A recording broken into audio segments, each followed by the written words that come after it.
नमस्कार अरविंद दुबे जी, आपका plan postpone हुआ है या क्या हुआ है पता नहीं, लेकिन बस यहाँ पे खड़े जो मैं कह रहा था ना आपको देखने, तो आओ दिखा देता हूँ। सॉरी, ये तो आपने किया है, ठीक है, अपनी गाड़ी ये बस आ चुकी है आज सुबह। ये देखो, इसी बस की मैंने आपको फोटो वीडियो भेज रखी थी ना। ये बस सुबह ही आई है आज। मैंने कहा भी था आपको 5 तारीख को सुबह आएगी, तो 5 तारीख को आज आ गई है।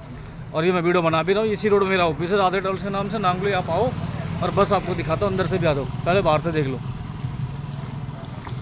क्योंकि ये इनको खड़ी करके ये रोड पे चलती है गाड़ी, नई बस बिल्कुल एसी वाली। पन्नी पैक इसी की वीडियो भेज रखी है आपको, 2 महीने नहीं हुए बस का। ये देखो बस, यहाँ भी बैठने के लिए, यहाँ भी बैठने के लिए, ये भी ऊपर कैबिन बना रखा है स्टाफ के लिए यहाँ पे। अब आ जाओ अंदर।